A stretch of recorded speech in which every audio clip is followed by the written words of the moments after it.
back to Life Over Coffee. Balik lagi bareng gue Vike. Guys, thank you kalau misalnya sebelumnya kalian udah pernah nonton di part 1 dimana kita bahas caranya mengelola dinamika relationship pakai tools yang terbukti banget. Nah, sekarang gue akan lanjutin di part 2-nya nih, dimana ternyata bisa juga kita pakai perspektif baru ini untuk kita dealing sama atasan. Jadi kenapa sih akhirnya gue bahas ini? Karena kan gue juga sebagai career coach, gue juga bantu nih teman-teman nyelesain masalah-masalah hidupnya lah ya, terkait dengan kerjaan atau karirnya, dan nemuin banyak banget isu atau konflik yang terkait dengan atasan.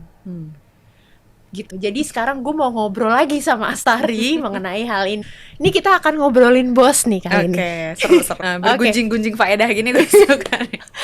Jadi guys gini, kan gue sering dapet sharingan lah ya dari teman-teman yang datang ke coaching Greatology. Itu salah satu yang jadi hambatan mereka untuk ngerasain lebih happy di kantor tuh soal atasan. Nah terutama tuh misalnya urusan nggak di-approve mulu, atau misalnya susah banget nih atasan gue nangkep komunikasinya, gue harus sebenarnya gimana gitu kan. Yang pertama, ini ada orang yang ngerasa bahwa atasannya tuh tipikalnya ngeluarin ide mulu. Jadi kok kayak nih bos gue gitu ya, pop up banget orangnya gitu sama ideas nih, belum kelar udah ada project yang lain, project ngerjain tanpa si bosnya ini ngejelasin dengan baik, misalnya tujuannya, why-nya, dan akhirnya juga ya yang dicapai juga targetnya nggak gimana-gimana banget, nggak yang bombastis banget, tapi kebanyakan ide gitu, kebanyakan project. Misalnya kayak gitu sih. Gue penasaran sih jujur dari pandangan emergenetics tuh yang model kayak gini gimana, dan gimana sih caranya kita dealing with bos that yang gini gitu ya. Oke. Pertama mungkin yang perlu kita highlight, bisa jadi profilnya si atasan nih bisa jadi konseptual. Kalau kemarin kita udah ngomong soal konseptual yang banyak ideas gitu, seneng hal-hal yang baru, berbeda, inovatif. Wah, kayak harus spektakuler, fantastis bombastis gitu ya. Tapi bisa jadi juga si coachee ini bisa jadi dia orangnya adalah pola berpikir yang bisa jadi berlawanan gitu, yang mungkin kemarin kita bahas warna hijau, yang structural. Fokusnya iya Pak, idenya bagus tapi mau diapain gitu ya. Gitu. Jadi dia berfokus pada oke, ini ideas, kita harus implementasinya gimana gitu. Tapi ternyata ketika dia melakukan implementasi, bosnya sibuk dengan ada ide baru lagi gitu kan. Nah, sebetulnya ini very common ya. Iya, Very common kan. menurut gue iya. Gua pun kadang suka merasa gitu. Bos yang mana nih ya? Bos gue yang kayak gitu, dan gue sebagai orang yang juga konseptual pun sometimes merasa kadang-kadang gue kayaknya terlalu keseruan sendiri nih gitu. Ada masanya gue kerja ada team members gitu ya, gue sibuk dengan my ideas gitu, kayaknya gini seru deh, gini kayak seru deh, tapi kayaknya mendingan kayak gini gimana gitu. Tim gue kadang-kadang suka ya mungkin ini kebantu dengan relationship yang baik juga dengan team member gue gitu ya. Jadi Astari bos yang baik ya? Gue baik dong, gimana sih. Tapi ini menurut gue juga bisa diambil oleh coachee yang tadi gitu, respon dari my team member gitu waktu itu. Jadi dia bantu ke gue, justru dia bantu gue untuk Mbak, yang kemarin itu kita implementasinya baru sampai sini, atau kadang-kadang belum diimplementasiin Mbak. Kita baru ngomongin next stepnya begini gitu. Kita belum selesai yang ini gitu. Mungkin kita as a team member nggak perlu takut kayak bos gue berubah terus tapi gue gimana gitu ya. Tapi kita harus mulai lebih beraniin ya formal setting lah ya, of course gitu ya, office setting. Kita harus ingatin lagi nih bos kita gitu, yang kemarin kan idenya begini gitu. Kita tetap embrace ideasnya si bos kita. Yang kemarin itu bukannya udah bagus, tapi kita implementasinya belum selesai nih Pak Bu gitu. Kira-kira ini masih important nggak? Gitu.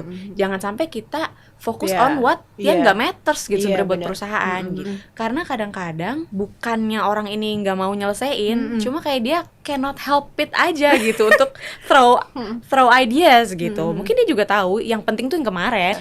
Jadi kadang-kadang mungkin kalau kita mau lebih proaktif, kita bisa ngingetin lagi sebenarnya fokusnya di mana gitu.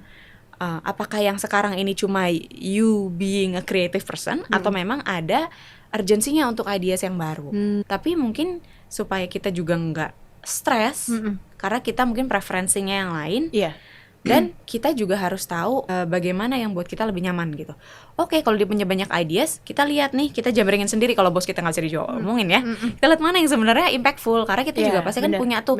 Kita pasti juga ada exposure kan ke sebetulnya apa sih yang dibutuhin sama perusahaan gitu. Jadi kita harus pilih mana nih yang penting gitu. Ketika misalnya meeting, bisa jadi bos kita nih udah nggak inget lagi dengan ide yang kemarin di throw ketika kita meeting. Sering terjadi Kan ya. Jadi for me gitu ya, speaking from experience, menurut gue kita bisa fokus on what matters aja gitu.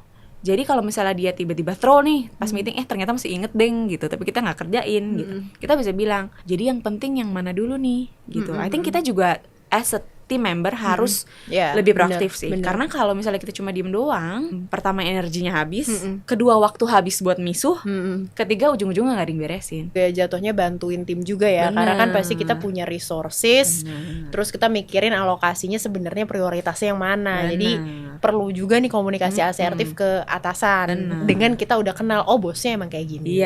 Pertama perlu kenal dulu gitu. Atau kita juga bisa bantuin ya Star ya, misalnya tadi kalau misalnya agak berlawanan sama yang konseptual, ketika misalnya mungkin kalian structural gitu ya, caranya kalian bisa bikin itu lebih terstruktur, biar misalnya bos kalian tahu, oh kalau ini misalnya makan waktu sekian, alokasi resources sekian, biar mereka nanti bos kalian mutusin gitu dengan sesuatu yang lebih structured, mungkin lebih kebayang, oh ternyata ini akan makan waktu dan segala macam. Kalau kalian misalnya lebih ke analytical, kalian bisa bantu bos kalian lebih ke jawab ini kenapa perlu, seberapa perlu, alasannya apa, supaya tim kita akhirnya achieve target juga yang memang tadi Astari bilang what really matters gitu. Karena balik lagi kalau kita fokus energi kita spend untuk misalnya misuh gitu ya, kenapa sih bos gue gitu, kadang kita udah berpikiran buruk doang. Padahal simply bos kita bukannya nggak mau ngerjain, tapi simply itu adalah blind spotnya dia nggak kepikir aja bahwa ngerjain ini tuh lama gitu. Karena fokus dia adalah seberapa seru, seberapa menarik, seberapa beda gitu kan. Kadang kita dapat bos yang kayak ini beda, ini baru nih akan jadi gebrakan di perusahaan gitu ya. Bener, karena dia tuh excited dengan itu. Kadang-kadang jadinya dia overlook bahwa his ideas gitu atau her ideas itu makan waktunya panjang. Makanya tadi kita bahas betapa pentingnya kita understand dulu. Karena kalau kita udah understand bahwa orang itu seperti apa, jadi kita lebih kepala dingin. Itu emang kayaknya si bapak lupa deh, dia nggak kepikir gitu. Jadinya kita akan spend energi untuk yang penting aja gitu sih. Oke, thank you Astari. Ya, terus ada juga sebenarnya atasan-atasan yang lebih ke nanyainnya kenapa mereka kesusahan banget untuk bikin satu ide atau solusi mereka atau kayak inisiatif-inisiatif yang pengen dilakuin di kantor tuh di-approve. Karena memang selalu nanyain kenapa gitu ya, itu satu. Terus yang kedua itu soal bikin sesuatu tuh perlu ada detailsnya gitu ya. Kalau misalnya nggak detail itu nggak di-proof gitu, susah banget bikin buy-in gitu. Nah itu tuh boleh nggak sih kayak lo jelasin tuh kayak yang soal kayak gitu? Oke, kalau ini kayak kebalikan yang tadi ya. Ini lebih orangnya mungkin tipe berpikir yang runut gitu ya. Jadi either analytical atau structural. Jadi both analytical dan structural itu tipe berpikir yang runut gitu. Cuma bedanya kalau analytical yang biru itu fokusnya di big information gitu ya. Kalau yang hijau structural fokusnya ke details gitu. Nah, pertanyaan why tadi biasanya muncul why atau kayak datang dari mana ini ide gitu. Biasanya orang-orang yang analytical. Jadi bisa jadi bosnya ini adalah tipe berpikirnya analytical gitu. Untuk menghadapi orang yang kayak gini, of course mungkin kalau kita baru, kita sering kecele gitu ya. Kita bekerja dengan apa yang menurut kita penting aja. Tapi with time, kan kita udah tahu nih bos kita nih orangnya begini. Jadi kita kalau mau propose ideas, kita harus siapin semua yang menurut dia penting. Intinya gitu. Bukannya kita selalu mau cater bos gitu ya, mau ngejilat, enggak. Tapi menurut gue in positive ways itu adalah sebetulnya ngehemat waktu kita dan juga energi kita gitu. Tujuan kita apa? Mau di-approve kan? Kalau kita mau di-approve berarti kita harus speaking the same language. Kalau misalnya Vika orang Korea, gue orang Indonesia, terus gue tetap ngomong bahasa Indonesia dan Vika ngomong bahasa Korea, terus kita teriak-teriak kan gak jadi lebih jelas. Iya, benar. Harus kita either switch ke bahasa Inggris atau salah satunya belajar bahasa yang lain. Nah, karena kita yang butuh ideas kita untuk di-approve, kita harus speak their language. Benar. Gitu. Karena buat mereka yang penting adalah data. informasi datangnya dari mana, why is this important. Kita dari ketika propose kita harus udah siapin tuh, oke gue punya ide ini, ide gue kenapa gue punya ide ini, kan pasti ada runutan berpikirnya kan sampai datang informasi ini gitu. Nah itu yang harus kita siapin. Dan jangan lupa kalau line manager kita analytical, buat dia kredibilitas itu penting. Jadi makanya kenapa kita harus siapin nih informasinya dari mana. Kalau kita kasih datanya kita dapat dari mana. Jangan cuma bilang saya cari kemarin googling pak gitu. Atau lihat di Instagram kan ada accountnya apa, kayak gitu loh. Jadi balik lagi kita siapin apa yang buat mereka penting. Bener. Mungkin detailnya belum, misalnya. Oh nanti pelaksanaannya tanggal segini, ini pada jam segini bikin rundown langsung.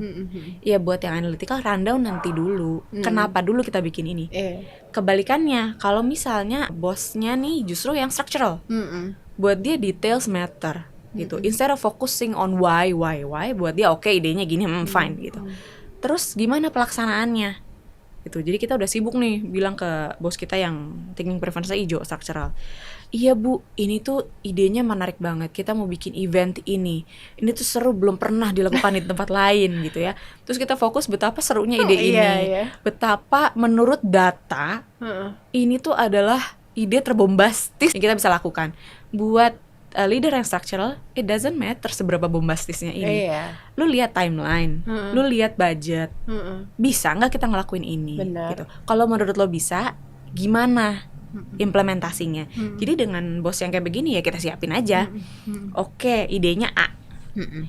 Fokus adalah pelaksanaannya kapan, di mana, siapa yang terlibat. Kalau perlu siapin rundown dan lain sebagainya. Jadi ya sifatnya detail. Lebih gampang buat mereka mengerti apa yang kita mau sampaikan.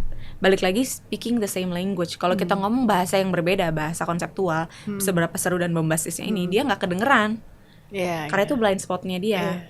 Template-nya dia ketika lihat ide atau informasi, pertanyaan pertamanya adalah kapan, di mana, jam berapa, rundown, kalender. Balik lagi, bukannya kita ngalah terus, tapi menurut gue ini adalah so far from my experience adalah the best way untuk kita bisa kerja lebih efektif. Karena both kita dan leader kita speaking the same language, kita ngomong bahasa yang sama, untuk kita dapat buy-in dari mereka jadinya lebih gampang. Benar-benar, jadi bukan yang ngalah ya, tapi justru kita punya strategi ini gitu. Idenya tetap sama, ide lo sendiri gitu. Tapi strateginya adalah gimana caranya lo convert the message biar lebih sesuai lagi gitu dengan, karena kan intinya komunikasi adalah gimana sih caranya nyampe tuh pesen. Kalau misalnya kita kekeh gitu ya, pakai cara kita gaya komunikasi yang kita prefer sendiri gitu, yang nggak bakal nyampe ke orang lain. Tapi dengan kita kenal sama justru lawan bicara kita, kita mau di-proof sama dia, ide solusinya mau dipahami, ya kita coba untuk belajar menyesuaikan dengan bahasanya mereka juga gitu kali ya. Itu bisa kita implementasikan once kita yang jadi leader. Iya bener banget tuh. Kalau misalnya kita ngerasa misalnya tim gak engage, atau kok nih anak kok dibilangin juga gak dikerja-kerjain, gak nyambung, gak sesuai sama yang gue minta nih, kayak gimana ya. Nah bisa aja kita yang perlu nyesuain gitu dengan cara komunikasinya mereka. Benar. Gitu. Oke. Thank you ya Astari ya penjelasannya. Oke guys, jadi tadi kita udah bahas mengenai gimana sih caranya kita tuh mengelola pesan-pesan kita, gaya komunikasi kita supaya lebih nyampe nih ke atasan. Kalau sekarang punya keluhan, lo bisa tulis di kolom komen juga gitu ya, kalau ada pertanyaan tambahan lain.